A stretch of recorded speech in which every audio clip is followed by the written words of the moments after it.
I'm going live. Trump right at this point. I'm going live right now. We're just gonna have a little bit of witty bangers. We do dumb stuff until we start.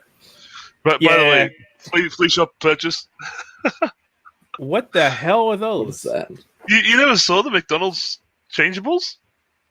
Oh, that's what those are? I don't go to McDonald's. Well, I don't go to McDonald's. They did the 40th re-release of the 40th anniversary of the Happy Meal, and they brought some of these things back. And I saw them in a Jesus, bloody thrift shop the other day, and I'm like, yeah, fuck it, why not? Why the hell not? It's not 8:30 yet. We still got 2 minutes. So this is show banter. What's up, everybody? Oh, real quick change, and I know you're gonna love this girl, and probably won't love it, but we are sending the stream to both YouTube and to Twitch. No more Mixer. I will continue. Did your contract with Mixer run out, Keith? No. I've been doing your multi-million pesos. Wow. As much as I have an issue with Twitch, I got to be honest. You know, the viewership is still there, so I can't lie about that. You know, it is what it is. We still have a YouTube. We still have a Twitch channel, which still had quite a few followers when we abandoned it. So we're back on that. So we'll see if those people come back. It just makes more sense. Got to work with the numbers, man. That's exactly what it is. You got to go where the people are, and if the people are on Twitch, then that's where we are. You know, that's what it is. We want to grow the show. We want to reach out to everybody. We want to expand. And I love Mixer. I love them, but the viewership simply is not there. So my channel will stay there. My personal channel will stay there, but for this show, for the sake of this show, for the plan, there are those ways that you could. Even if you want to, you could use your Mixer channel and stream it on Twitch. Hey, look who made it. Look who made it. Watch this. Look! Matt made it. It's a Matthew. What the hell? Holy crap, he made it. Hang on a second, fix it and broke the stream. Yeah, he made it and everything went black. It wasn't me, man. He's back. I haven't seen Matt in, oh my God. Years, yeah. How long has it been, man? Years? I think maybe Comic-Cons ago, so maybe 2 years. Yeah, it's been a minute, man. It has been a minute. No, didn't we do something with like E3 or something? No, I didn't go to E3. I was too busy doing taxes like a moron. Speaking of taxes, I need to talk to you about taxes or incorporating stuff. We'll talk later. I need to talk about that. Sure. I need to talk about that. All right, so it is 8:31. Let's roll the jingle first, and then we can do our introduction and all that fun stuff. Let me see if I know how to do this shit. It's been a minute, and I'm old.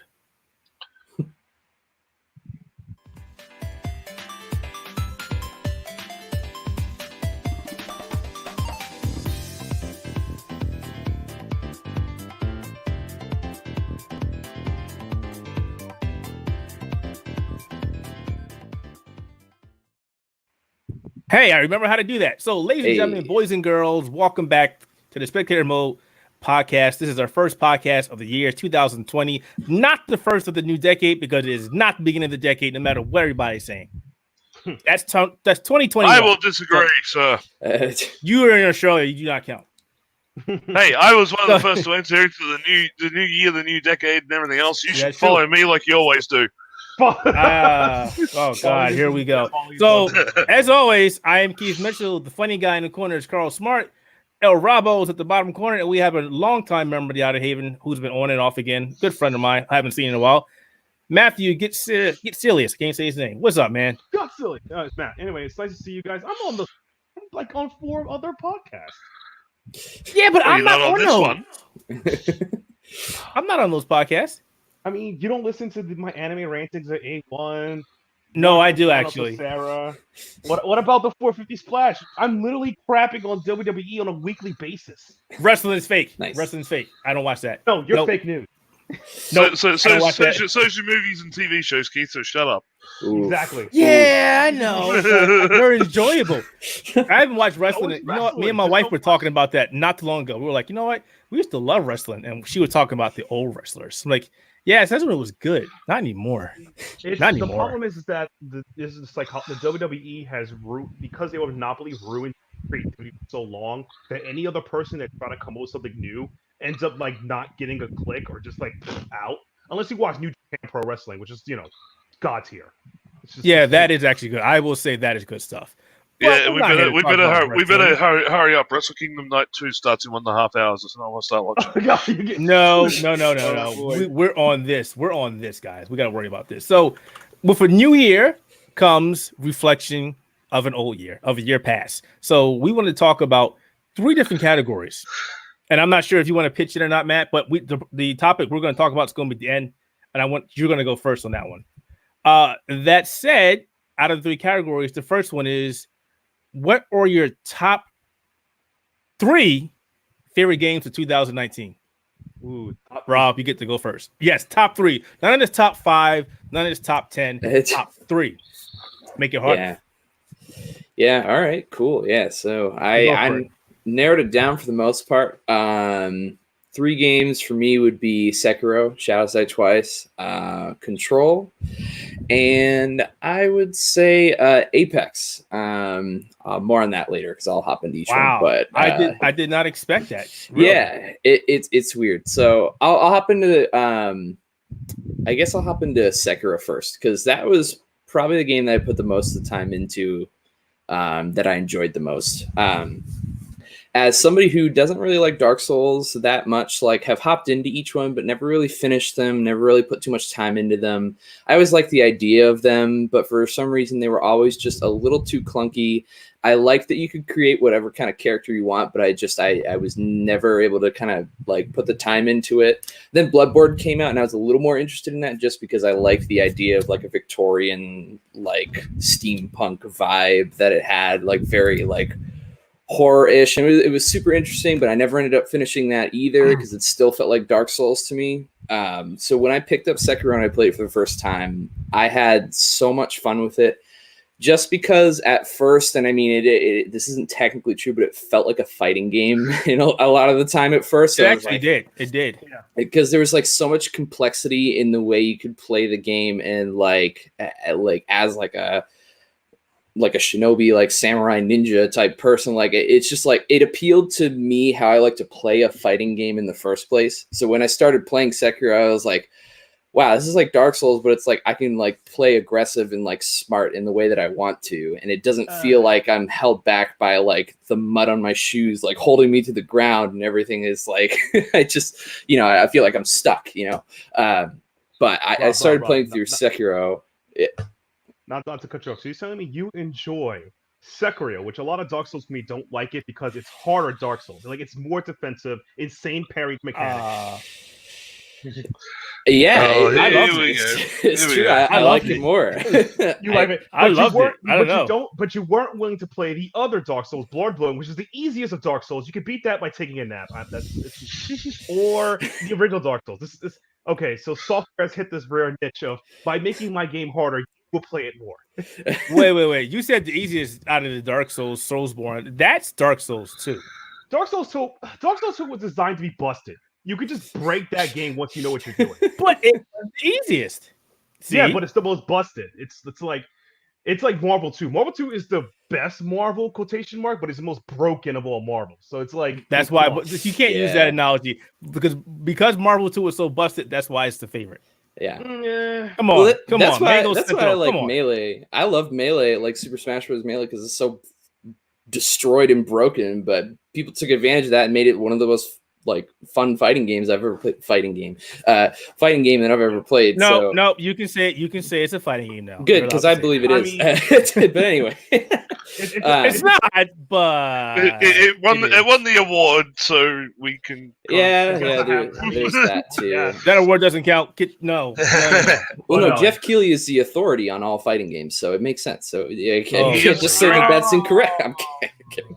Anyway, all right, go on. But yeah, I love Sekiro just because it was like I could play like an aggressive fighting game character, and there was like little intricacies in the way the battle system works. Like you have to watch your posture. You can play defensive, but it's like you can play, in my opinion, the most fun and most optimally if you play super like aggressive bait and punish, and you kind of like I love like the difficulty idea of Dark Souls. Like that's like a cool concept to me. So like doing that in Sekiro, but not feeling like I'm being tied down by like weird Stamina. Stamina, that stamina. too, but just like the mechanics and like the way the game feels. Like I felt like I could move. I felt like I had freedom of movement. I can play or enter a boss battle and kind of deal with it how I want to. And That you know, much there I was definitely like, agree with, because like in Dark Souls, particularly 3, because I crushed my brother crackling. Like, this is the only way you can fight Thunder God. This is the only way you can kill the dragon. This is the only way you can kill the serpent. This is it. yeah. Sekiro, you can go and be a madman samurai. You probably get killed, or you can just go stealthy and kill 2 dudes and hopefully find the boss without killing anybody else. Exactly. And that's why I liked it a lot too, because of the introduction of like stealth mechanics and stuff too. I like stealth games, so that helped a lot too. And you know, just like the different tools that you could use, you weren't bound to like you have to use this one to win this fight, where there was a couple like added boss fights that you had to do that with, like particularly like the phantom, like the ghosts at like the bottom of the cave. I forget what they're called, but like I hated the area. It was a little wonky because you had to get like the dust to put on your sword, and then you know you could also use like the whistle or whatever. That was a little weird, but it was like, you know, if you only sprinkle that like few and far between, like it's still fun, you know, whereas like I can go to like the mainline boss fights and kind of treat them however I want and use whatever tools I like. So I loved it a lot, and like the story itself too, like it didn't feel like as if my character just kind of didn't matter. Like, you know, I was like an actual character. It's not somebody I just created as an avatar where I can just go through and beat ghosts up and then, you know, look at the lore afterwards. Like it was a straightforward story, which I appreciate a lot. I like a linear storytelling. I'm sorry to interrupt you there, but yes, that was the single most thing I enjoyed the most out of that game, was the fact that there was actually legit storytelling. No cryptic stuff. No, look at an item and find something. No, oh, I heard this. No, there were actual NPCs that talked to you. It was great. And don't get me wrong, I appreciate that concept in Dark Souls a lot. I think it's a very smart way to do storytelling in some cases, but I just, in my opinion, like a straightforward linear storytelling more. So I appreciate that a lot. Stop that. It has no storytelling. What are you talking about? Dark Souls has you just do homework. That's the problem. That was the problem. Yeah, that was like Bungie. That was like Destiny 1. You know what? It's not in the game. You gotta go read. No. Even if you're going for Destiny story, it's still Z tier. It's still crap tier story. That's the worst part about it. Even if you do homework for Destiny story, it's not even worth it. That's what hurts. Let's not talk about Destiny, please. That's not. It's free now. Oh man, it's free now. I've been playing a lot of Destiny 2. Anyway, you know what I noticed? That you were playing a lot of Destiny 2, and you know what else I noticed? I haven't been playing a lot of Destiny 2 anymore.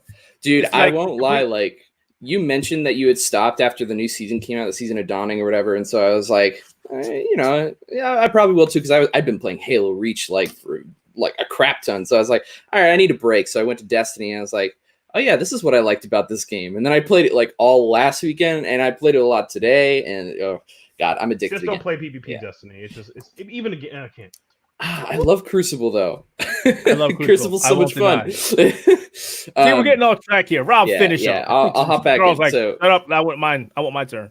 Yeah. So Sekiro was great. I guess number 2 would be Control, just because it was just something completely new, which I loved a lot. And not only that, but like you could play like such a badass. I mean, it's kind of similar to the Sekiro thing, but it jumps into like you're more of like a superhero rather than just like a badass ninja or whatever. Like it's just like the kind of slow burn at first for you to get all the abilities, and then from there you kind of go through and you can like it's not as hard obviously, but there's like definitely like a difficulty scale if you do like the added side bosses and stuff. So I loved Control a lot because it was just like that I got like the shooter vibe out of it too, but I could also kind of like use my powers and stuff and just like do cool things, like play around with the physics of the world and kind of like, you know, see what I can do to take down a boss a significant way or just something I'd never done before.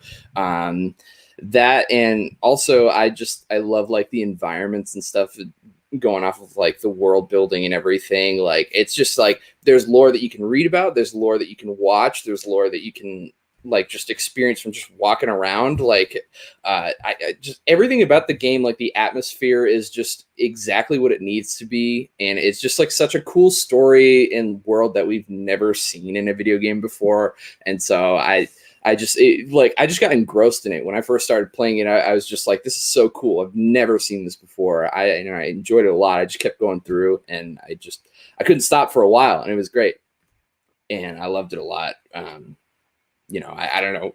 Well, what did you guys think of it? Because like I love just like the world about it. Like that just got me so like into it. I couldn't stop playing it. I can't talk about it because that's one of my games too, so I'm not going to say anything. Okay, all right, that's fair. But yeah, I mean, it was that, and just like the pace of the story was like just perfect. I mean, it didn't take too long. You could hop into the side stuff if you wanted to, but it wasn't a big deal if you didn't. And yeah, I mean, that was pretty much it. I love Control a lot, and then yeah, and then my final one was Apex because I hated Battle Royale, period. Didn't like it at all. Didn't like Fortnite. I didn't like whatever Ring of Elysium, I think was the one that I tried. I just didn't like it. Didn't like the idea of it. What was the other one? Did you play the other one? Carl, you were playing it. It was from Epic Games as well. No, was it? No, it wasn't Epic Games. What was it? It was like the 80s one. What was that? Damn. I know what you're talking about. I didn't play it. Oh, and also PUBG, but yeah. PUBG's not that bad. It's gotten better. It's okay, but I didn't like it. I played it like early on. Radical Heights. I don't think I ever played that one. Me neither, but I heard a lot about it. That one had promise. It definitely had promise, but they didn't get scrap behind that one? Yeah, it was scrapped because Fortnite. Yeah, I feel like it's because I mean, I love Cliffy B and I love what he does, but Boss Key Productions didn't have a clue. They did Lawbreakers, and it was like, no, stop. And they were like, this game's not doing good. And then they went and did Lawbreakers. This game isn't Overwatch. No, Radical Heights. And it was like, no, don't do this. Yeah, it didn't last very long. Yeah. But anyway, I just ended up playing Apex just because it's free to play. I might as well try it. So I did. And I was like, okay, this feels like Titanfall 2. I liked Titanfall 2 a lot. So I ended up playing that for a bit. And I was just like, okay, this is like a battle royale that I can actually enjoy. I liked the shooting mechanics a lot. I didn't like the building from Fortnite, which was a big thing for me. Yeah. So just kind of focusing straight on like good gunplay and finding good loot and everything. Like I liked it a lot, and I actually felt like I wasn't being like outclassed by somebody who knows how to build like a 5-star hotel with Wi-Fi in Fortnite. So actually playing Apex and feeling like my skill, or at least my ability to play a shooter, actually mattered rather than having more material. Macroing your way into building. I will give you that. As much as I tried to get into Fortnite, and I think the gun mechanics have gotten a lot better. When I sit there and I watch the people and they're building fortresses and these grand structures, and I'm like, yeah, I'm done. I'm done. Yeah, I don't want to play anymore. People doing shit with like multi-button mouses and fucking macros set up to build like. Well, not even that. Like, even with the controller, they're just building these things, and I'm like, all right. Yeah, I'm sorry. My hands aren't that quick anymore. Yeah. So, but yeah, it just felt good to have like a good battle royale that had the proper shooting mechanics and no kind of extra fluff or whatever. And it got me into a genre that I didn't like, and it felt good for me. And I had so much fun with like friends and stuff playing it too.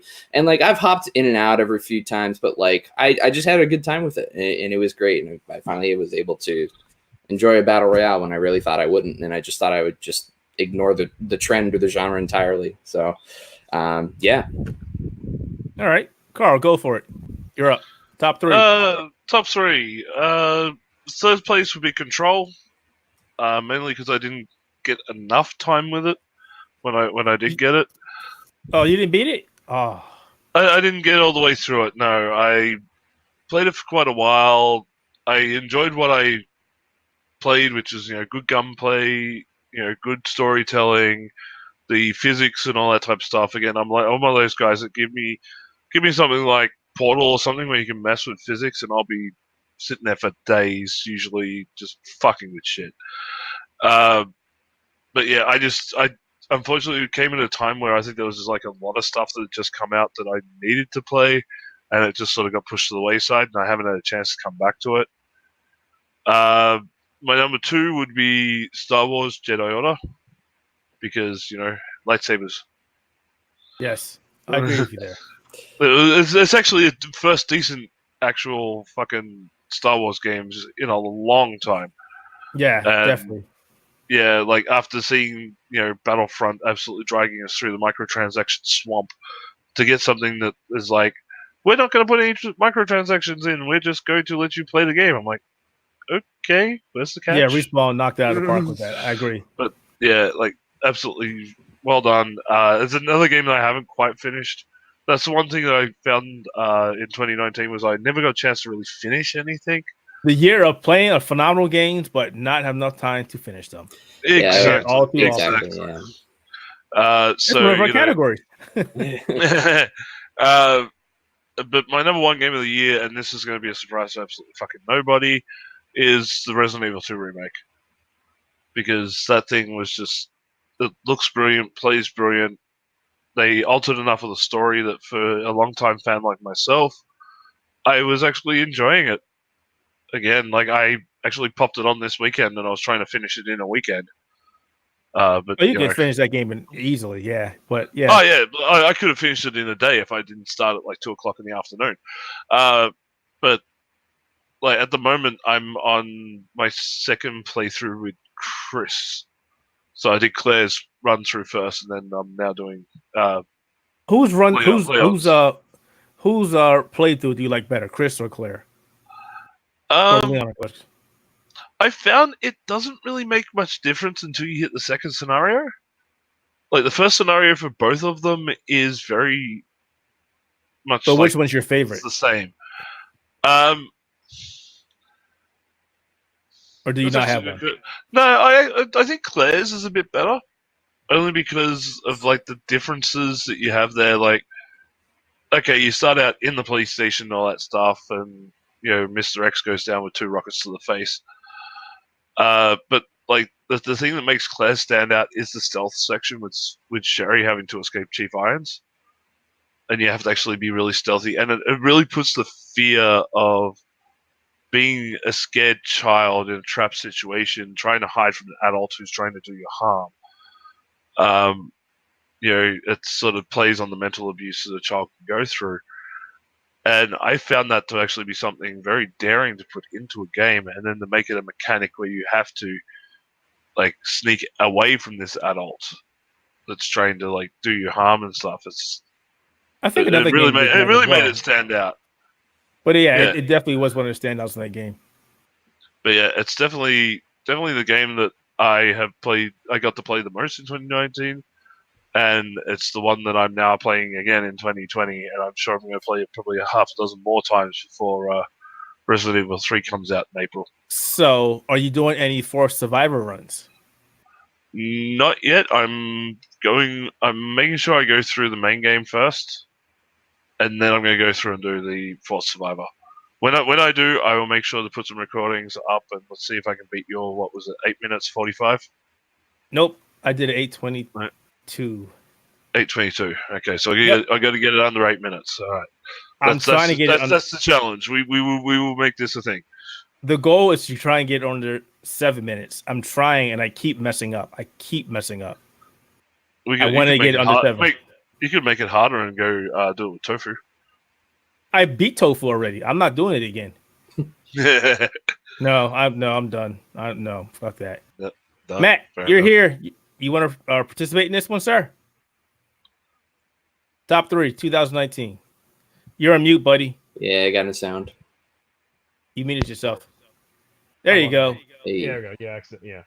So my top 3 games 2019. I'm going with one of my favorite fighting games is Samurai Showdown. It plays just like classically it does. The mechanics are easy, smooth. It's the best fighting game, in my opinion, market. It's better at Street Fighter than Street Fighter is being Street Fighter, which is sad. Oh boy. Yeah. Okay. Neutral is trash in the game. There's real neutral in Sam Show, but same show. See, this is what we don't have on the show anymore. We don't have any real fighting game fans. I've abandoned the genre many years ago. I still play. Capcom gave me the update pack for Street Fighter 5, the Championship Edition. Matt does not like Street Fighter 5.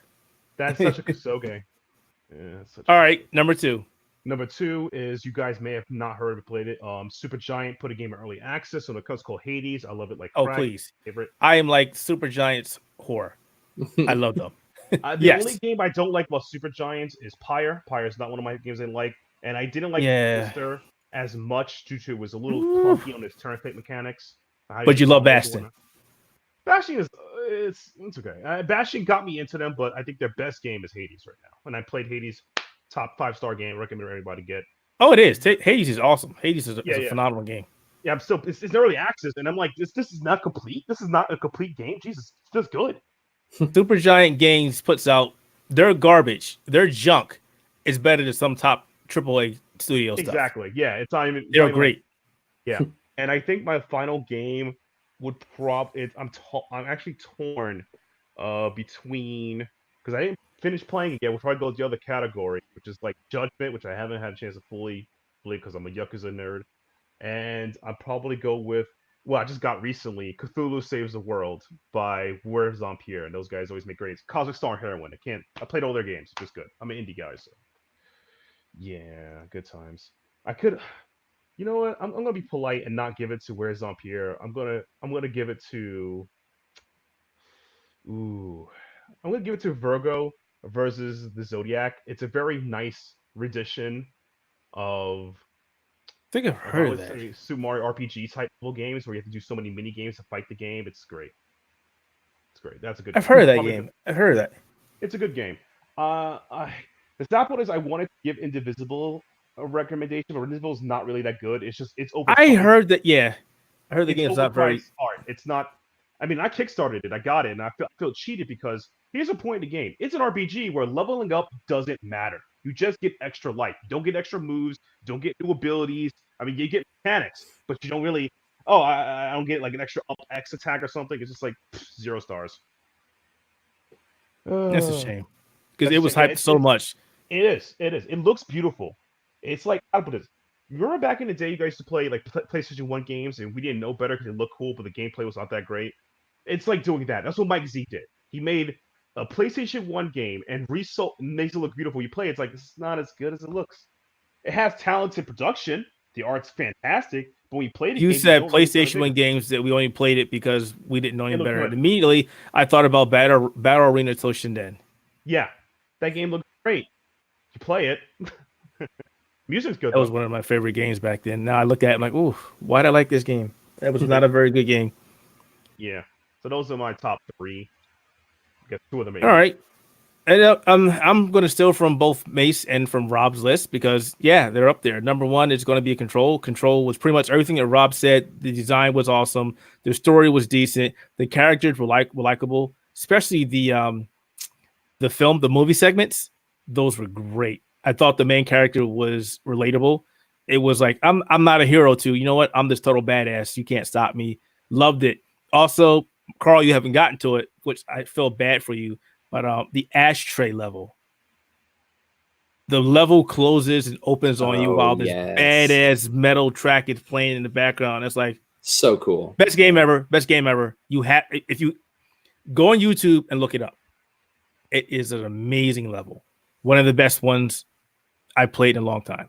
Yeah. He's saying no, he's not going to do it. Do it. I'm not going to look it up. I'll play my way to it. Number 2 would be Resident Evil 2. I just like you said, it's an amazing take on a classic game. I must have played through that game number of times. I'm going through it again. I've already got my S+ runs. I'm playing the hell out of Forza Survivor, trying to get under 7 minutes. Not happening, but I'm trying. It's just you can play the game over and over and over and not get bored with that game. It's how great it is. And I still feel bad that it got snubbed at the Game Awards show. That game should have got something. It got nothing. And surprisingly, a lot of people are probably thinking, Keith, you're going to say Sekiro.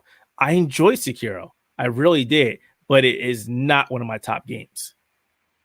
And more on that in another segment. This is actually a dark horse, actually. Darksiders Genesis, believe it or not. Is that the action slasher one? Yes. Yeah. The isometric one, top down? Yeah. Yeah, I passed over the game. I gave it nothing. I was like, this game is not going to be good because they deviated from the formula. But I played it, and I couldn't put it down. Level design is amazing. The visuals are amazing. The story is good. The gameplay is amazing. It's like, wow, people slept on this game. And mainly because it's only on Epic Game Store. It's not on Steam. It's not on PlayStation yet, and it's not on Xbox yet. Won't come out to consoles until later this year. I may be mistaken, but when it came out, it was only for PC on Epic Game Store and Stadia.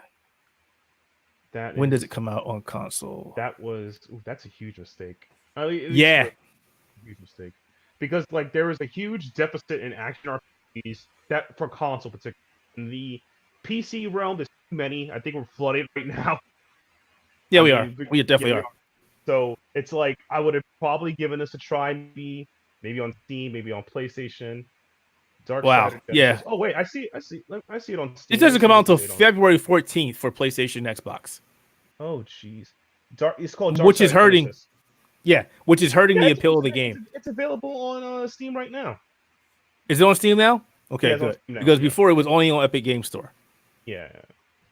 And Stadia. If this came out during the time of the Christmas sale, I would have probably picked it up at Christmas Steam, not the wait. This game is fun. And Straith, the other horseman, he reminds me of Cade 6 from Destiny 2 so freaking much. To a T. So he's like, just funny Nolan North. Yes, he is amazing. Whoever the actor is, he is funny as hell. I love that character. Yeah. So I think out of all four of us, I think the game that we liked the most or played the most or one of our favorites is Control, followed up by Resident Evil 2. Yep. No one plays Samurai Showdown, which is typical. No one plays footsies anymore. I played it, but again, my fighting game days are over. I don't have time to sit there and sit in the lab and figure out stuff. There's nothing in this game. I was promised a copy on Switch and it never eventuated, so I haven't had a chance to play it. I played a copy on Stadia and then immediately regretted buying Stadia and took it back. Yeah, it's funny. Honestly, want to hear a funny story about Stadia? I was actually looking at some stuff today, and they were like, the Destiny 2 player count of Stadia is continuing to drop. It's lost over 50% of its players on Stadia. Unsurprised. Matt, we lost you. He'll be back. He dropped. He'll be back. There he is. Yeah, Stadia is not doing so well, and I heard that that had something to do with Google screwing it up, something to do with the browser that it uses. Yeah, I heard the same. I just heard Google put a block on it or something, and now you can't access half your games. Basically, I mean, what? That part is it's apparently Google, the way Google uses their Drive or whatever. They somehow sanctioned the game off when you purchase it. So when you played it, you had it for like 5 hours, and then it's gone. Essentially, that's what happened. That's terrible. What Carl's talking about, right? People, they will buy a game and it just disappear like a day later. It's how they can. I gotta be honest. I stopped caring about anything with Stadia. I'll give it a try when it comes out for free, but right now, I don't care. I'm sorry. Beta. I did not like being a paying beta participant. No, that did not sit well for $130. No, take this shit back. Thank you very much. I'm sorry I did this. I won't be back until much later. Yeah, it's not like I recommend. I mean, it's just come on. Google needs all this. Nope. All right, moving on to the next category. Favorite game of 2019 that we didn't play. Oh man, there you go.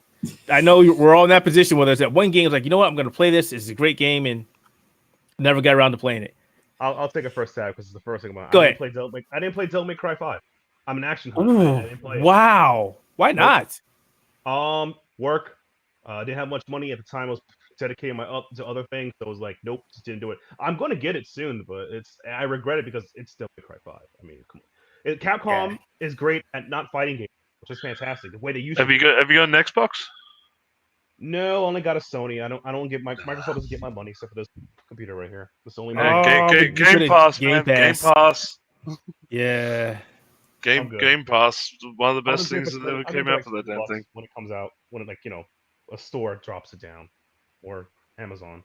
Actually, let me check. All right, so Devil May Cry for Matt. Carl, what's yours? Think about it for a second.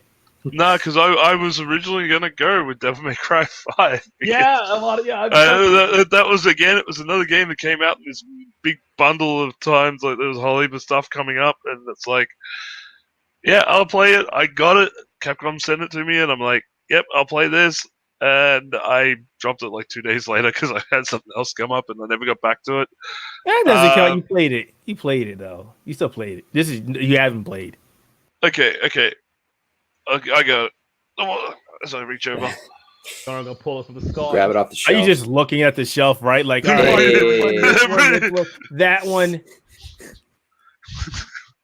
It's still in his Kingdom face. Hearts 3, and it's still in the fucking case. Oh, man. I just went to Redbox and bought that game, just because it was like, oh, it's $20. I might play It's it. actually, I'll pull it up as a draw between these two. Oh Red god, what is Dead. this? This I haven't even installed. Oh, I can't man. see. What is it? Oh, what? Even I Red played Dead that. Redemption 2, man, and Kingdom Hearts 3. It's all right though. Two That's games. technically 2018. You're good. You're good. I can't remember anymore. I really Yeah, can't. it's only 2019 for PC, but Yeah. even it doesn't count. So Kingdom Hearts 3. Oh god, I got Rob, that what you from got? the book. Yeah, I'll be talking about Kingdom Hearts 3 later on because that falls under a different category for me. But I think I know which one that is. Yeah, you'll find out soon enough. But game I didn't play that I really want to, I just never did. Resident Evil 2 Remake. Didn't play it. I never had a chance to. I skipped it. I always wanted to play it. Oh my god. I got it on sale play and it sat in my library. I never played Please it. play I it. don't know Please why. play it. I am going Please play to. it. Believe me, I am Oh. going to. I didn't. And I regret it. But I just Oh didn't my get god. to it. Rob, I would have thought you would have played that game. Oh, I want to. I'm not- Believe me, I do. I'm not going to say I'm disappointed because we all are in different situations, but damn, you got to play that game. Yeah. No, it's gonna get played. I feel like I was finishing up Kingdom Hearts 3 probably at the time, which at this point now is probably a regrettable decision. But hey, it happened. So I was doing that, and then I think I jumped right into Sekiro like right around there. So I just didn't bother. Just didn't want to dedicate the time to it yet. I am gonna say this. Matt, jump on the PS Store. Discounted Devil May Cry 5 by like about 75% It's like right now. It's $20, yeah. 20 something bucks, man. That's a good price to buy it at. It's on my list. I mean, I've heard they also discounted the Darksiders Genesis, the trilogy, so I can get all 3 games of DLC for cheap. So I was like, yeah, I gotta get some money. Someone to give me some money, that'd be great. You know what? I'll buy it for you, Matt. I'll buy that for you. And I'm quite sure as a part of the sale. Yep, Rob, you don't have a choice, man. I already own it. Resident Evil 2, Don't that's even right. get on me on it. I already own it. I just haven't played it yet. Oh wait, All right. Well, then that's your mission. I want to hear that Yeah. you at least play. You have to at least play one scenario by next week. That's your homework. By next week. All right. So That's you all right. play through either Claire or Leon's starting scenario. Okay. Then we'll be good. All right. All right, so let me go here. So this is a loaded question for me, and I'm not going to say Death Stranding because even though I have the game, I have zero wants to play it. The hype is gone. I just don't care. And the game that is going to be my pick, I started playing it the second 2020 rolled around, and that game is Darksiders 3. Wow. Right? I missed out downloading it for free from PSN, so I didn't. Yeah, that's my regret. I picked it up and I was like, you know what? I'm going to play this, and I never played it. And then it was that whole thing with THQ being dumb and doing their Ask Me Anything on 8chan. Was it 8chan or 4chan? I don't remember which one it was. Them One of being the stupid. And chans. I was like, you know what? Fuck these guys. But then I was going through my library beginning of this year, and I was like, you know what? I haven't played this game. Let me play it. And I have been hooked. The combat system is enjoyable. I like the story. I like the fact that you're playing Fury instead of the other horsemen. It's a great game. It really is. I like it a lot better than 2. And I'm a big fan of the Darksiders series. So 3 is great. And yes, I didn't play it in 2019, but I'm rectifying that by playing it this year, and I really am enjoying the game. So better late than never, I suppose, huh? True. But do we all miss the big indie smash this year, which was Untitled Goose Game? No, Is my that the- son's playing it. Wait, is that Your the son one- playing it doesn't count. Is that the one I get with to the goose watch kills him and play it everything? though. Say again, Matt. Is that the one with a goose? Like it's a really drawn goose game. Wait, is that the one that goose honks at everything, or the one that's a Yeah, the really goose is drawn- being a Yeah. jerk. Yeah. Yep. Oh yeah, Yep. because there's a game about a goose, a really drawn like game has this. It's just called like Goose and the Rubber Mouse on Steam. Like you talking about that? That game is weird, dude. I mean, that- we got that game, we Untitled Goose Game. We had Goat Simulator the year before, so it's like, okay. We had a moose game, I think, as well that wasn't very popular. So we're getting these really weird animal games as of late. yeah. Hey, yeah. but they're selling, so I cannot knock the hustle. There's that. All right, moving right along, and I think this is going to be Rob's favorite category. He gets to go first. So this one is the game that we played in 2019 that we don't think we're ever going to play again. Wow, Rob, that's go amazing. for it. All right. Yeah, so if I didn't hint at it enough already, it's Kingdom Hearts 3. Once upon a time, How much Kingdom time did you spend it? Too much. Kingdom Hearts 2 was at one point in time one of my favorite games of all time. I loved the series, and I was like engrossed in it. I loved it. Had so much fun with it. So as you can imagine, I ended up being one of those people who was like, oh man, I can't wait for the grand finale, you know, the one that'll tie up all the loose ends and everything. Nope. So it didn't You happen. messed up, So, my friend. Wait, yeah. you don't want the new DLC either? You don't want to play that Oh either? yeah, where they add in the end of the game? Yeah, that's gonna be great. Yes. Yeah. So Oh boy.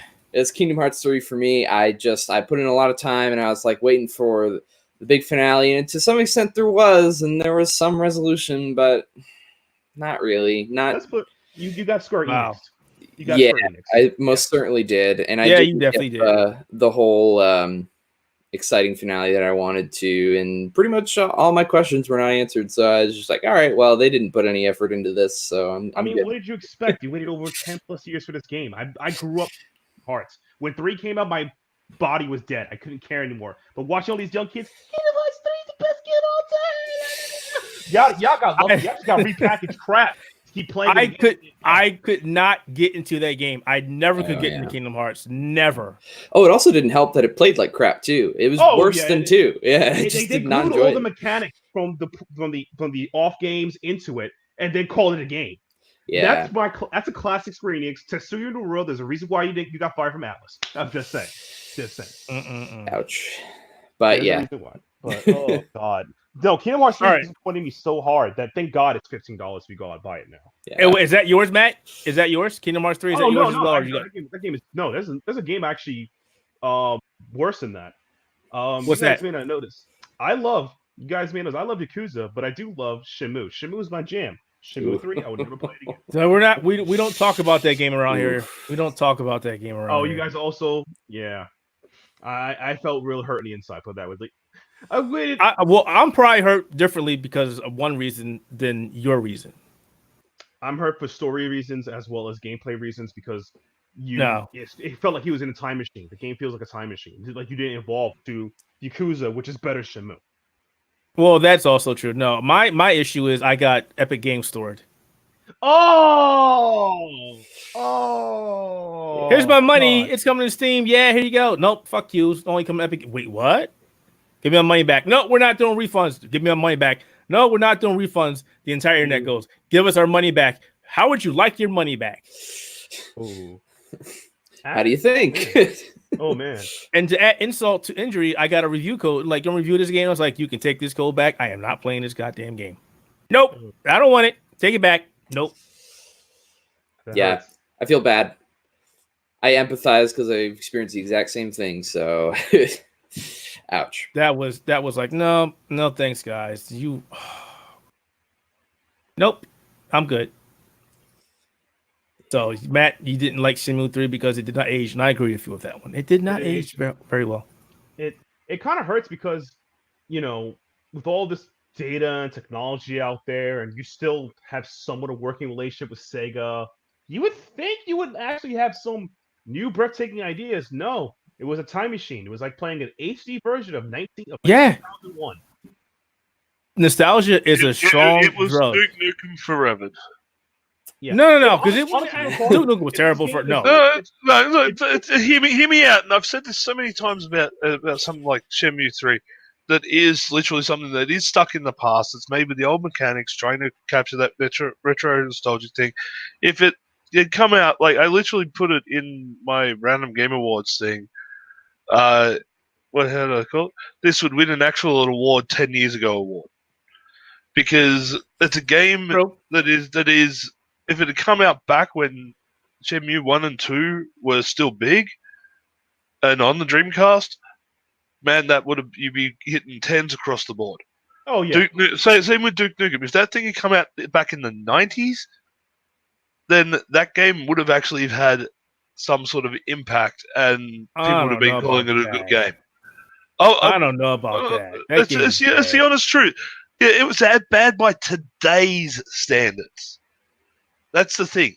We keep putting these type of games that are clearly made for nostalgic retro purposes as, they must live up to today's mechanics, today's standards, today's gameplay, today's graphics, and that's where things like this fault. If these had come out back when they were at the peak of their popularity, they would have been still good games. At the same time, though, it's like for the case of Shenmue, it's like I said, HD time machine. The problem though is that even though I enjoyed it and played it, I still feel cheated because we all thought Shenmue 3 was gonna be the end of the series. LOL, no. So no spoilers. True that. Another 20 years for Shenmue 4. Yikes! You think we're going to get that? Could be worse. You could be waiting for Kingdom Hearts 4. Oh god! That'd be 2 adult lives, and they're both. Oh god! And we'll all be dead by the time both games get the 4th entry. Look. In all fairness, plus we have to give it up for the people that must be sitting at least 20 plus years waiting for Half-Life 3. Okay? Yeah. No game promise. After Artifact gets Artifact rebounds, Half-Life 3 is on the shelf, guys. I'm working on it today. Yeah, there you go. I will say, in all fairness, at least Kingdom Hearts ended. Shenmue did it. Really Did it really end? Yes, technically, and it's not good. It's not good at all. No, it's not. I mean, if you call that an ending, let's just say, And all the side games are pointless, by the way. So you thanks for giving us. If you bought them in the original timeline back when they came out, thanks for giving Square Enix your money. Yeah. Thank you.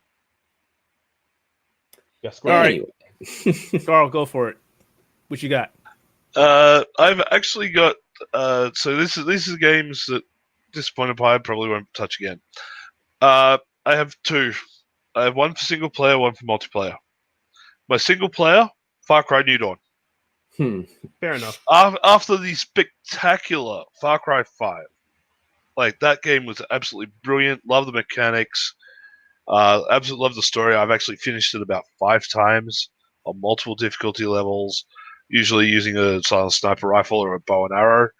To go into Far Cry New Dawn, which was meant to be this great follow-up to it, it was one of those things of buying it a very disappointing expansion pack. That's all it was. You got 1/10 of the content, you got 1/10 of the weaponry, half of it was shit anyway. The story was crap. And yeah, I don't even think I've gotten past like about 10 missions in that damn thing. And I uninstalled it, and I had no hurry to put it back on my PC. My multiplayer entry, and this mainly comes down to the fact that we haven't played the fucking thing in forever and a day. The Division 2. How many times over the last 12 months, Keith, have we tried? If we try to get everybody together on my machine anymore, it is dead to me. It is off mine as well. It is off mine as well. Dead. They screwed up so bad. They lied so many times. Yeah. Raid's coming. Okay, great. Raid. The premise of this game was you could do everything either with a clan or with a guild or by yourself. And then the raids come out. Nope, you need to be in a clan or a guild. You said nope. Where's Division 1? How many hours did me, you, Josh, and Clinton put in running 4-man squads. I loved it. Doing Dark Zone and everything else. We had a great time playing this. You know, I think what did we last about 3 weeks playing the Division 2 and Maybe. just went fuck it. and I tried so hard to stay with that. We all said the same thing when Division 2 first came out. It was like, this just feels like an expansion for the first game. And it did feel like an expansion for the first game. I mean, we all tried to play it over and over, and it was like, you know what? I'm done. The raids pushed me over the edge. I have not went back. I refuse to go back. And from what I'm hearing, and you can practically say the same for Destiny 2 as well. Well, Destiny 2, I've been playing a lot of that. I need to take a break because Are you playing we PvP kept talking. Because I can't even. Yeah. It's on. Dude, that game is unplayable PvP. I don't have an issue. Titans wrecking your life. Ooh. Which one? Okay. What? Well, who? When I mask, Titans wrecking your life. No, nah. I'm doing pretty good as a warlock. Oh yes, of course, the jumping pump. Of course, jumping pump. Good. That's the only. No, my weapons when I use warlock is I use scout rifles, and if you're up in my face, then you do get a submachine gun, the recluse to the face. Even though they nerfed the hell out of it now. Yeah. I know. Thanks for that. So, thanks. Warlocks love also have Crucible. an ability. Warlocks also have an ability now, which is like one eye mask, which is great, but you have to use a rift. And if you use a rift, whoever you're aimed at, and they hide behind a pillar, you can see them. So Yes. good. That's Until they nerf that. Yeah, exactly. Yeah. But Titan, like, I can't play Titan Watch. I mean, Destiny 2. I remember everybody was complaining about when I mask and they're like, we're going to nerf it, and then they made a change to it. It's like, but that's still there. Sorry. It's still there. It's and that's why I say Destiny is like a hot mess. They need to get someone to. Oh, It's not that bad. It's better than Yeah. some other games. I haven't had that Better many than some issues other with it. I don't know. I feel like I never see the one-eyed mask that much anymore. Maybe they nerfed it or did something, but it's still there. It's just not as still- potent as it was, but it's still there. granted, I came in after Shadowkeep, so I didn't play prior to that. if you want to I talk, stopped when playing a that- while ago.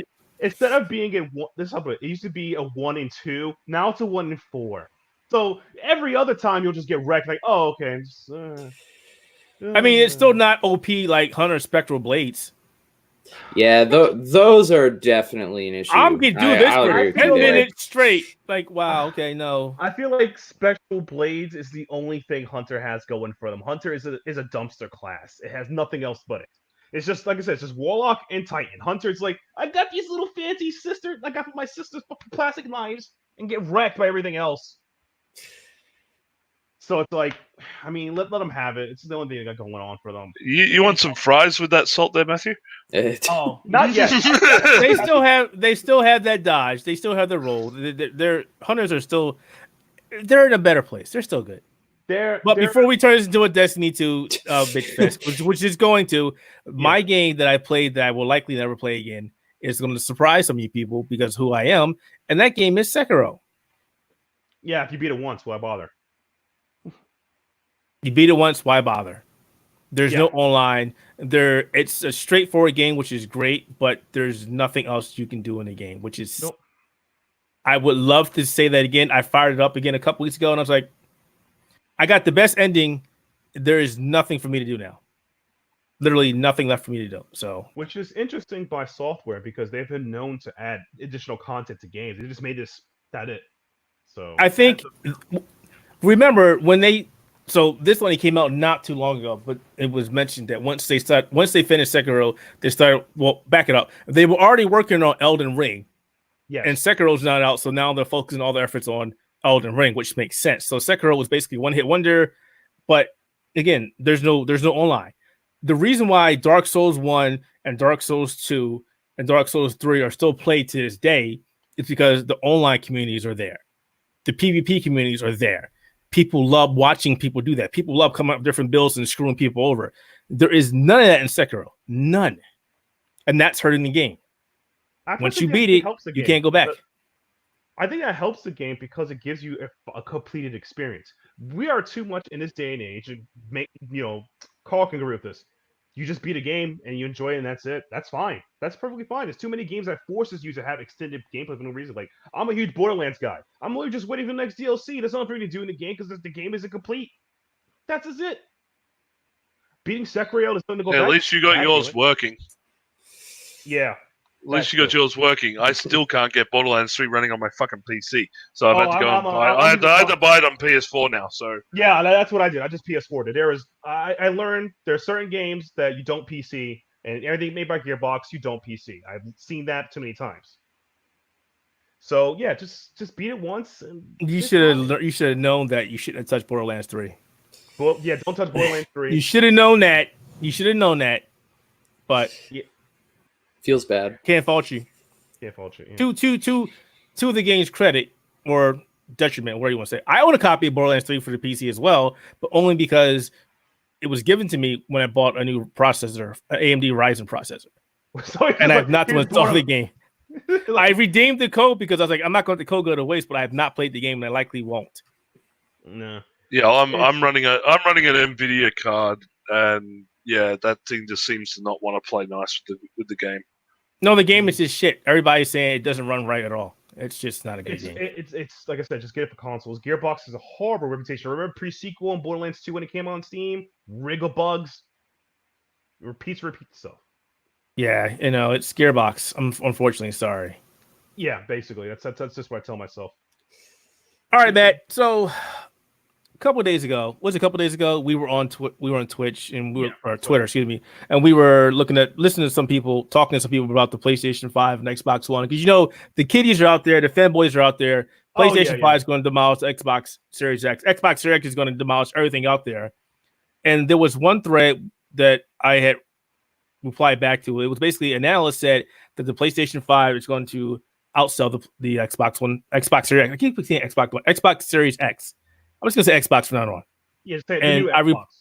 And I replied back, and I was like, "What is this based on? Is it based on trend? Is it based on facts? Is it based on history?" And I brought up the whole Xbox 360 versus PlayStation 3, where Microsoft was winning that generation until they started becoming idiots. Management started doing dumb stuff, and then the PlayStation 3 came out, like, see ya, and outsold it.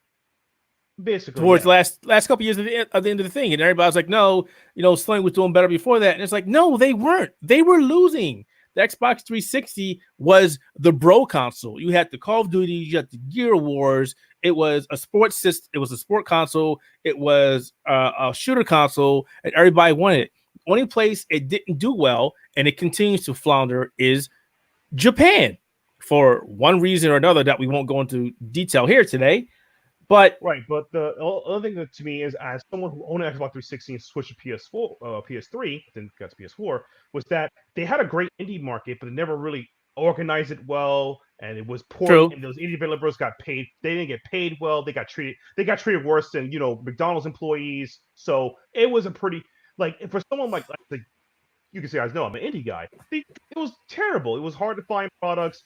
It wasn't stocked, and they said it was stocked. It wasn't good. And I enjoyed the Xbox because of some of the bro games. I do love Gears, and they had some exclusives, but I particularly did enjoy the Xbox Live Gold Market. I love the summer Xbox arcades. I loved Monday Night Combat. That was my favorite. I missed those. Yeah, they stopped doing promotions like that to promote indie games, and it's like they shot themselves. Like I said, towards the end, they just shot themselves in the foot. Monday Night Combat was a great game too. It was a shame what they did. They pulled the cord on that game so fast. It was a great game. I loved that. I loved it. It had pizzazz. It was great. It had customability. It was a good game. It was a good game. But you commentating, my personal thing, as I said, is that it's probably based on current trends, because the one thing that Sony has over everyone else right now, I would say it was Nintendo too, is that they have goodwill. They have a good marketing budget. And if we just sold the hardware as of today, just the hardware, no software included, I can see Sony winning just based on hardware. We have no idea what the games are going to be. We have no idea anything else, but that's about it. And there's a lot of analysts that points this out. Some people say that AAA titles don't mean much anymore. It's all about connectivity and other things. So it's like some people predict that Fortnite's going to crap out. Some people say that Apex Legends is going to be the dominant battle royale. Every game has a point where it doesn't do as good as it did before. Every game has done that. Yeah. Look at Minecraft. It's still one of the most popular, or one of the most top play games of all time, but it is not Minecraft of old. Every game has a downfall. But I Doesn't think mean it in- won't get played, but I don't every know, game has it. I think in the case of Minecraft has been even as highs and lows is still consistent. It's still strong content for Oh it. yeah, definitely. It's like the opposite of Carl, because he and I used to play Overwatch like crack. Overwatch is borderline a dead game right now. It's just dead. It is a dead game right now. It's not borderline. It is dead. The only reason why I say it's borderline is because the money, blah blah blah, into it. It's just like it's because they didn't balance the game. They didn't really do as much. Like Minecraft, we know what during its high point, and the low point, they just added more stuff to it. It's a game you do whatever to it. Fortnite to me is loses appeal because there are more and more people who try to make Fortnite competitive, and it can't be because of how the shooting works. It's a bloom system to create a hit scan. So the game Yeah, is but still based on- let's get back to the flick, because again we're getting off. Let's get back to that because yeah. I really did want to talk to you about that. When you say the hardware, you're talking about the new PlayStation versus the new Xbox. Why would you say that? I would say that because of market trends as well as the goodwill and faith that Sony has in the present gaming sphere. Sony has hunkered down into its strengths. Single player, people who play different type of games. They have a much more diverse market to gamers compared to Microsoft is pointing out the bro gamer or the PC. Well, no, I mean I'm sorry, I should have been more specific. When you said if it was on sale right now, just hardware wise, just the console. spec to spec, yeah. Why would you say it would do better than the new Xbox? It would do better simply because of what Sony has right now, because of all the things they have with being Sony. The goodwill. So you're not basing. marketing. So you're not basing it on just hardware. You're basing it on Sony's past history and their reputation, whatnot, leading up to now. So even if they came out for brick and said new PlayStation, people would buy it. Believe so, yeah. And once they found a brick, That's it's gonna true. be over for them. Exactly. That's what I stand with, as well as their rumors going on. Which every system they do this is like we got backwards compatibility. I'm like, so if my Are we talking about? Are we talking about the hip hop gamer garbage? Yeah, exactly. That crap. I don't know where my man got that news from, but again, I was talking to Rob about that before we started, and I was like, all right, wait. If Sony had this ability to do this, they would have already done this. Yeah. I mean, this isn't just fire up this miraculous piece of software, run the games to it, it recompiles it, now you can play it, and it has better graphics. That's not how this works. Not only that, but they would sell it separately. Like they would put in an added cost. They want to monetize it. They wouldn't just be like, Well, if you had hell, have a look at their path when they did it. You know, the PS2 was backwards compatibility with the PS1. I mean, just that was being just logical. you know, PS3 had PS2 backwards compatibility for about 10 minutes. Basically. Yeah, and now they're doing PlayStation now. Yeah. So. I'm just trying to be logical here. I'm just being logical and saying, hey, you know, for example, look at all the effort that Microsoft had to do for the backwards compatibility games. It wasn't just, hey, this game's backwards compatible. No, a lot of stuff had to be changed. A lot of assets had to be changed. It wasn't just fire it through an emulator and it's done. That's not how this works. And we all know Sony has a terrible record for backwards compatibility. They even went on record saying we don't care about it. Now we do care about it. So I don't believe any of that. None of it. No.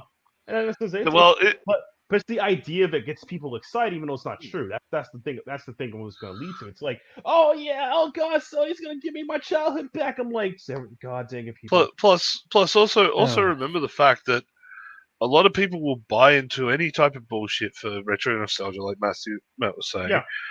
And the other thing is, like, again, it's all hard. If they're going to try hardware-based backwards compatibility once again, now's the time to do it because we're hitting sort of a peak in how far sort of computer technology and especially console technology can go.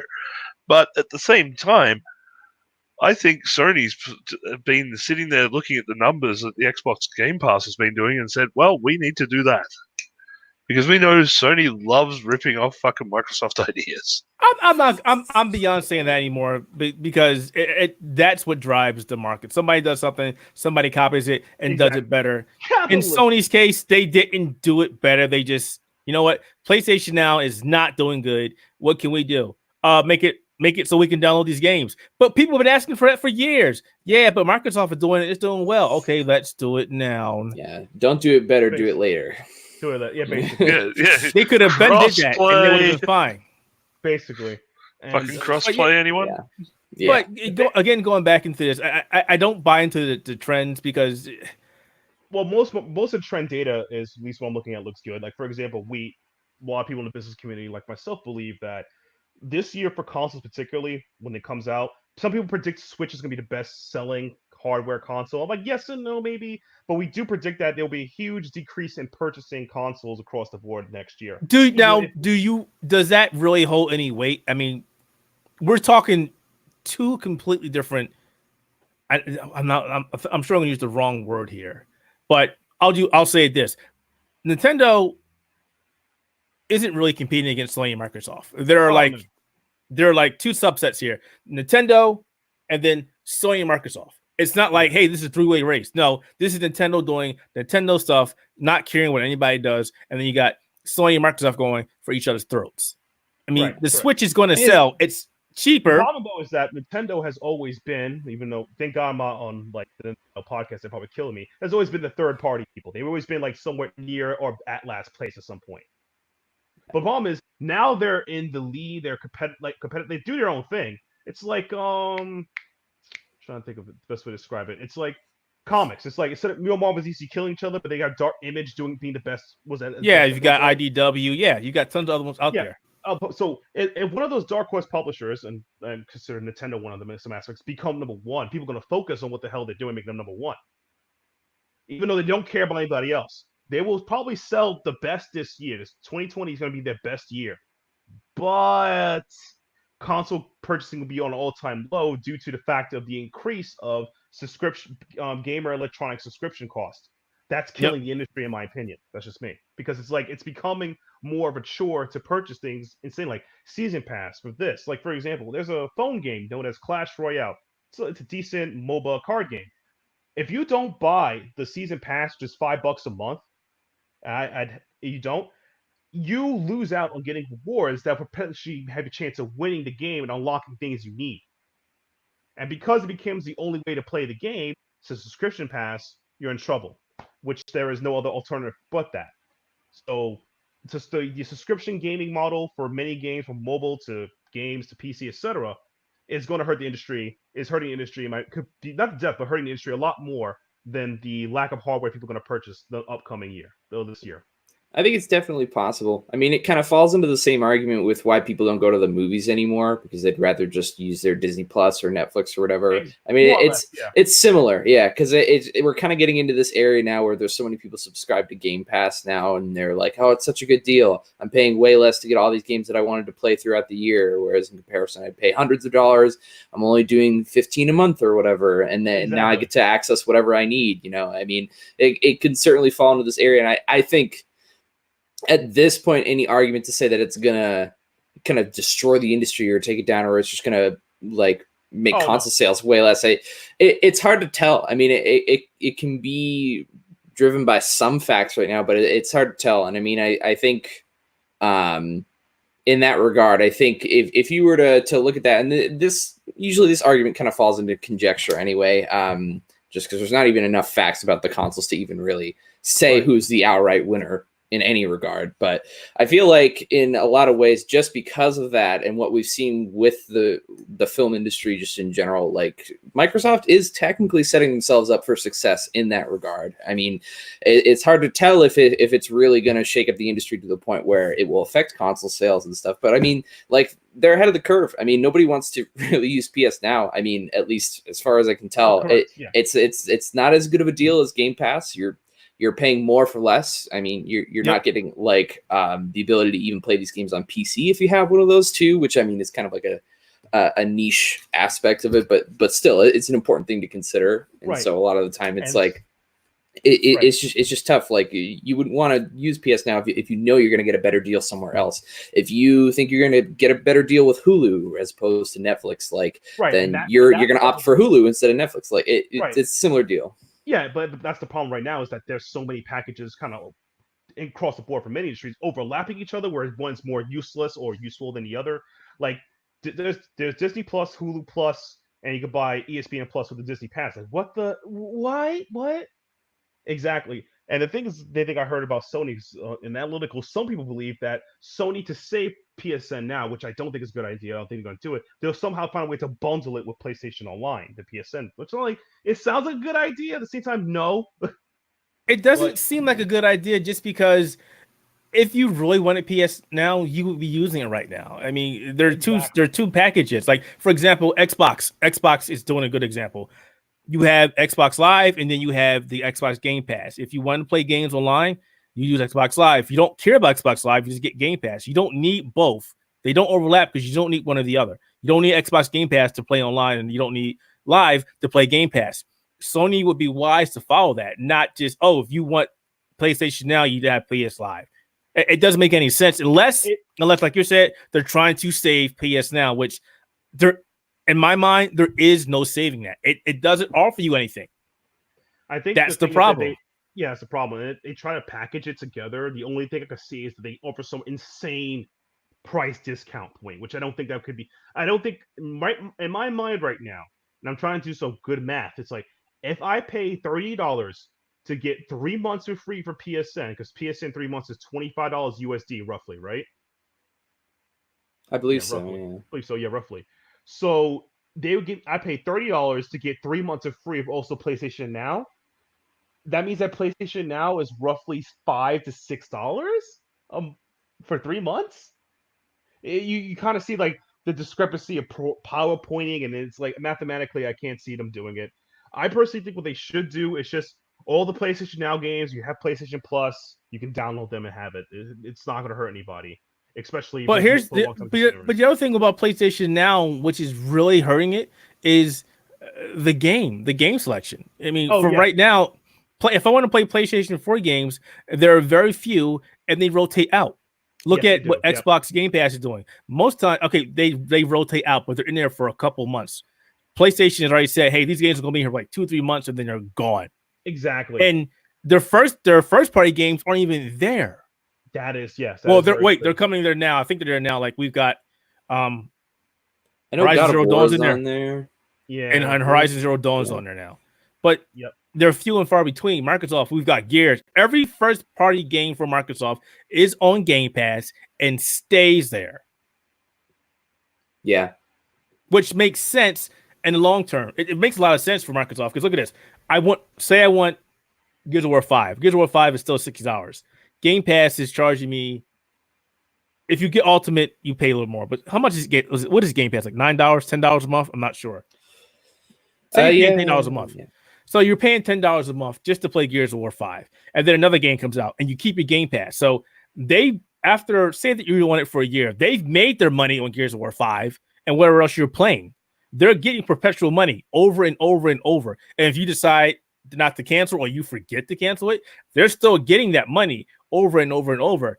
The negative thing about that is, and this is what hurts gamers, is there's no tangible trail. There is no physical disc. You can't go to GameStop or eBay or wherever you go to get rid of your old games for a fraction of the price.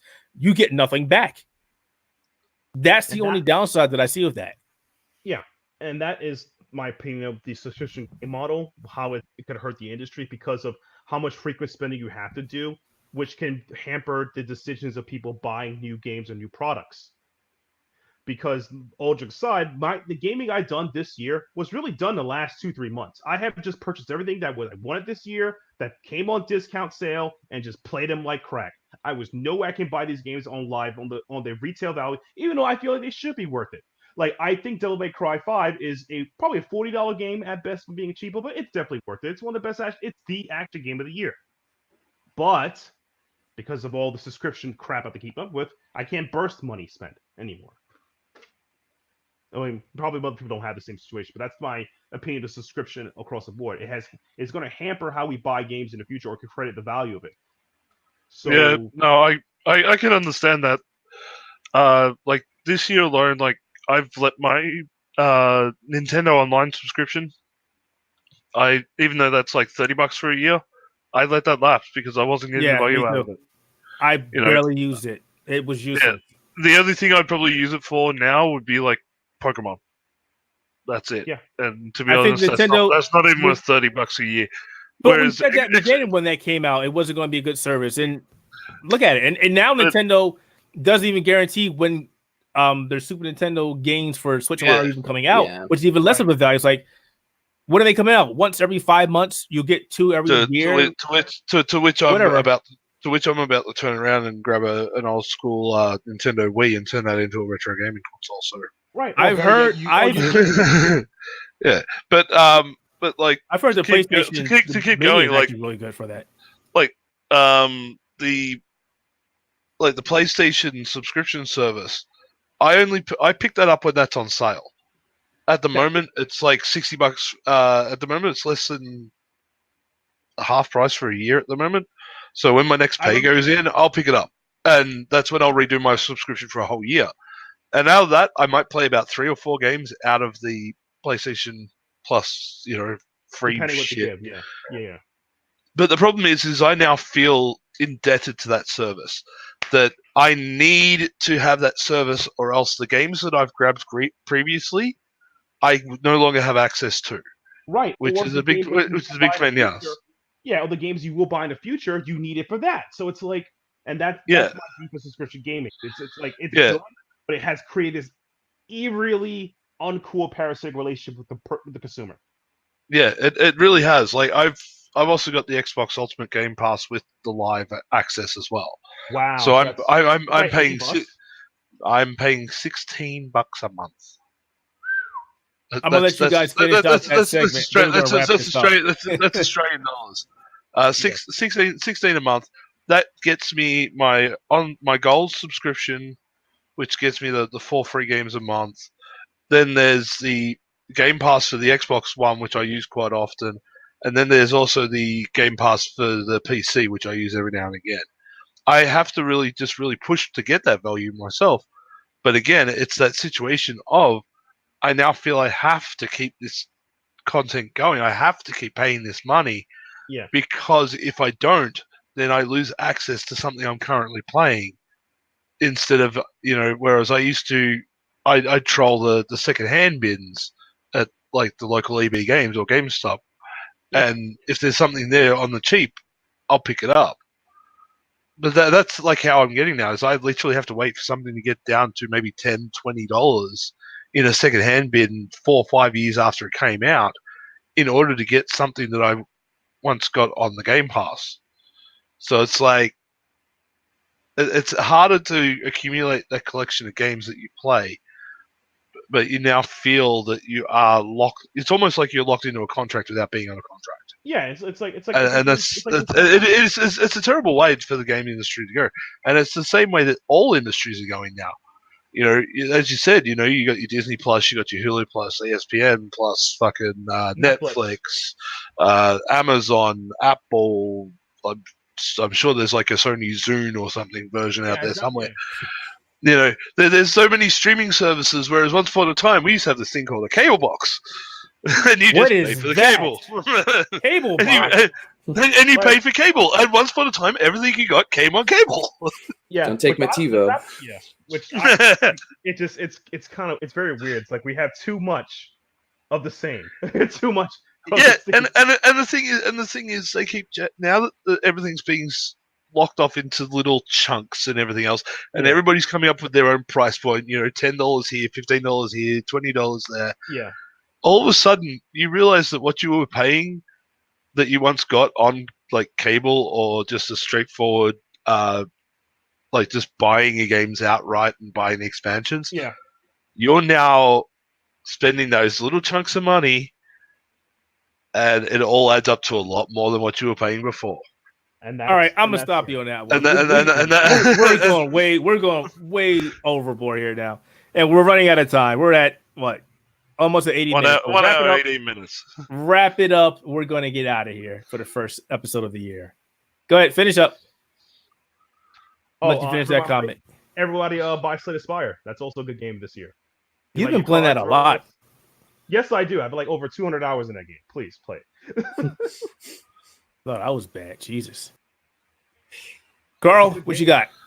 At the moment, closing thoughts. Fuck subscription models. after that entire conversation, fuck subscription models. Seriously. Go buy your discs. Keep physical media alive. God damn it. But I must also say, as a little bit of a down note, currently, pretty much half of my country is on fire right now. Luckily, I am in an area that is so removed from the bushfire areas that I am unaffected, luckily. But I have friends and family up in New South Wales that have been affected. I've got friends who are sitting there basically watching their TVs, listening to the radios daily, waiting for the time to say, get out of the area. I'm waiting on people to just call me saying, hey, you got somewhere to crash. But basically, if anybody from Australia or even international hears this today or a little bit on recording, please go out and have a look for the Royal Fire Service donation pages. There's like GoFundMe pages, there's Facebook pages. Look them up, donate. If you can donate money, great. There's some charities out there that have done like $20 million in the past 48 hours. It's been insane. But any Australians that are listening or watching, if you're in those areas, get out before you even get told to get out. If you are there defending your homes, best of luck to you. To the firefighters, you're doing a great job. Please keep it up. And everybody across the country, across the world, donate something. Like you don't have any real idea of how much this is hurting my country right now. Like the amount of bushland that we've lost 500 million animals to these bushfires. I was just watching something on Twitter. Somebody showing footage of them going to work. Crazy. Like the over 500 million animals. Like most of our koala population, which is one of our national animals, is now looking at extinction because of these fires. We had a backup population on Kangaroo Island, all gone. Like if you can donate anything, money, clothes, food, anything to any of these bushfire ravaged areas, please jump online, find the proper donation sites through Facebook, GoFundMe, whatever, and just help my country, please. Because my government isn't doing shit right now. Nobody's government's doing shit right now. Nobody's. Well, I was going to say something that was somewhat positive, but yeah, Carl is exactly right. This is an epidemic. This is affecting the entire world, regardless of what you think. And something needs to be done about this. It really does. We've got all these billionaires and people in this world talking about give us money to help this organization when they could easily solve some of the problems themselves, but they choose not to. The fucking church over in the Church of Notre Dame had a fucking fire in it. They raised like fucking nearly $2 billion to restore this motherfucker. We can't even get a fucking tenth of that here. Yeah. You know, and half my country's on fucking fire right now. That's the state of the world. Yep. Sorry to bring the end the show on the downer, guys, but man, it needs to be said. It's important. It makes sense. It's important. Yeah. It needs to be said. Like I saw the maps on Twitter. Oh, yeah, I'm looking at more stuff. It's crazy. Yeah, but guys, ladies and gentlemen, boys and girls, thank you for stopping by. Check out the first episode of Spectator Mode Podcast. I know we are ending this on a kind of a downer, but it is important stuff. As always, you can check us out on Spotify.com, YouTube, Audio Boom, Google Podcasts, iTunes, or wherever else podcasts are hosted. All right. Do your research regarding the fires in Australia. And if you can't help, there are a lot of organizations out there that are willing to take your donations. And you know what? Pester your government. If anybody is having trouble finding something, please get a hold of me, carl.smart@theouterhaven.net. I can send you in the right direction. All right, folks. Thank you for tuning in. I'm just trying to find the outro button here because my stuff's janked up. There it is. Thank you for watching. Take it easy.